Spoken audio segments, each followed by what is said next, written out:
Hi everyone, I'm Archive and welcome back to the channel. In today's Baldur's Gate 3 video, we'll be doing a class guide on the Fighters class.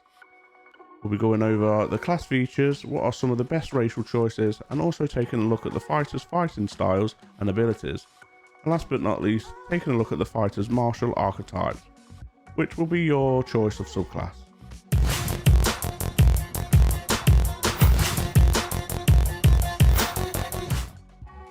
The fighter class is probably one of the more simpler and approachable classes to pick up in Baldur's Gate 3, which makes it a good first pick for all newcomers to the D&D franchise. The fighter is a master of all weapon types and armor. This also includes ranged weapons and on some occasions even magic. Fighters have a basic knowledge of all the fighting styles, but each fighter can specialize in a particular style. This versatility makes them a staple in any party. When I think of the fighter class, I think of such characters like Aragorn from Lord of the Rings or even Geralt of Rivia from the Witcher series. So this alone should just tell you how badass a fighter can actually be. Let's have a look at your hit points and class features. Starting off, the fighter will start off with a 1d10, meaning you will start the game with a max of 10 HP. After that, each level you gain, you will roll a 10-sided dice. This is also known as a d10, and add this to your constitution modifier. After which, you add all this to your current HP, giving you your total. Moving on to your proficiencies, the fighter is proficient in all simple and martial weapons, and able to wear all armor types and shields. You will also be proficient in strength and constitution saving throws. Shameless self-promotion time, guys. Hope you're all enjoying the video so far. Really appreciate you taking the time out of your busy schedules to watch. If you could help me out by hitting the like button and consider subscribing, it really does help a small channel like mine to grow. Now with that out of the way, let's move on. Not fully knowing what max level in Baldur's Gate 3 will be, I'm predicting it will be 12 myself, but as we don't know for certain, we'll have to stick to what we do know and cover the first 4 levels of the fighter's class chart. Starting at level 1, players will select a preferred fighting style, making a choice from either archery. This gives you a +2 bonus on attack rolls you make with a ranged weapon. Defense gives you +1 bonus to your ACs whilst wearing armor. Dueling, when you are wielding a melee weapon in one hand and the other hand is empty, you gain a +2 bonus to your damage rolls. Great weapon fighting. When you roll a 1 or a 2 on a damage die for an attack with two-handed weapon, you can re-roll the die and must use the new roll. Protection, when you have a shield, you can impose disadvantage on enemies who attack one of your allies when you are within 1.5 meters. You must be able to see that enemy. Or 2-weapon fighting style. When you attack with 2 weapons, you can add your ability modifier to the damage of your off-handed attack.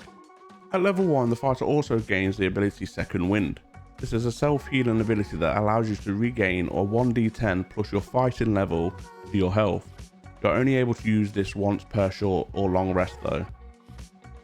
Level 2 brings the fighter's most iconic feature, this being the ability Action Surge. This allows you to take an extra action on your turn, but the downside being you need to take a short or long rest to be able to do this again. Level 3 is where it gets interesting, and is probably the most important level for the fighter, as this is when you get to choose your martial archetype, which is the fighter's subclass. Now, at the time of recording, we only have access to 2 of the archetypes, but we have been told that we will be getting access to all of the subclasses from the player's handbook. The ones we have so far are the Battle Master and the Eldritch Knight. Let's take a deeper dive into these. Battle Master is a fighting style in Baldur's Gate 3 that allows you to have 4 superior dice to utilize. These will reset per short or long rest. These dice are always 8-sided dice, or what is known as a D8. Some do extra damage, whilst others will put enemies in tricky situations. These dice are used to activate a number of special attacks, these being Menacing Attack that deals extra added damage and possibly inflicts frightened. Pushing Attack that has a chance to push enemies away 4.5 meters. Rally gives an ally a free extra 8 hit points. Repose allows you to use a reaction against an enemy who misses their attack, whereas Disarm forces an enemy to make a strength saving throw to drop their weapon. And finally, Trip allows a fighter to grab any enemies that are of a large size or smaller. The second fighting style is called Eldritch Knight. This subclass gains the magic abilities of a wizard, but with a downside. The downside being that you have much lower amounts of spell slots compared to a true wizard. Some of the spells the fighter will be able to cast include Dancing Lights, True Strike, Blade Dance, and even Ray of Frost, and they are only the cantrips. When picking your spells, it is good to keep in mind that due to the likelihood of having a lower intelligence score, you might be better off going for spells that aid you in combat rather than going for damage. At level 4, which is max level in Baldur's Gate 3, you get the choice between choosing an ability improvement or a choice of a feat. If you pick the ability score, it gives you a chance to potentially max out one of your scores and improving your natural stats, i.e. your damage output, armor class, or even your max HP, just depending on where you put your points.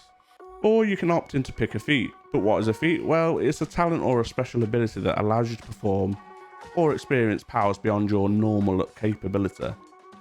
Although there is a fair few to pick from, there are two that stand out for a fighter: Great Weapon Master or Sharpshooter. If going down the more of a ranged route, then Sharpshooter gives you a mastery over ranged weapons and can make shots that others find impossible easier. You gain the following benefits. Attacking at long range doesn't impose disadvantage anymore. Your ranged weapon ignores half or 3/4 cover, but the most important feature being, before you take a ranged attack, you can decide whether or not to take a -5 penalty to your attack roll. If the attack hits, you are able to add +10 to the damage. Whereas the Great Weapon Master is great for melee fighters, as it allows you to use your bonus action to make a melee attack if you score a critical hit, but if you successfully hit your opponent, you can add +10 damage to your attack. Let's move on to the ability scores that you should be prioritizing. With the fighter, there is one of two ways to go.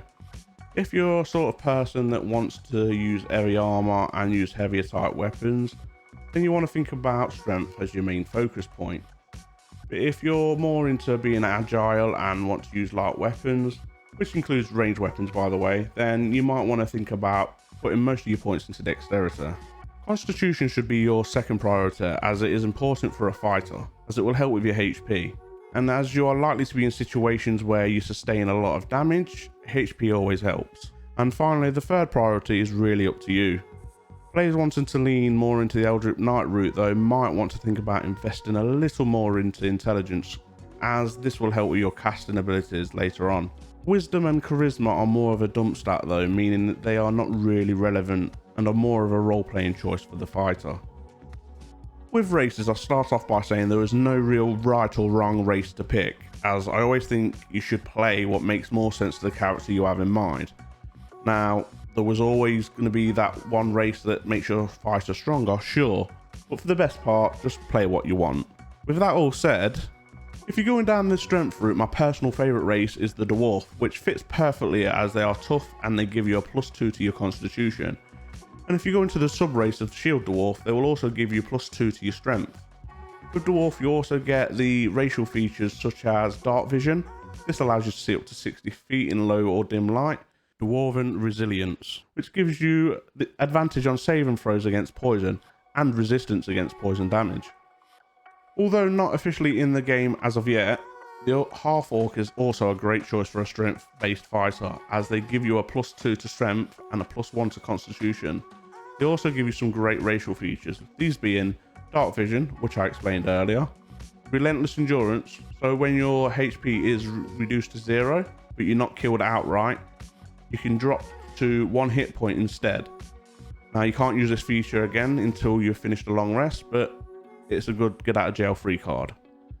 You also get Savage Attack, so when you score a critical hit with a melee weapon, you can roll one of your weapon's damage dice one additional time and add it to the extra damage of your critical hit.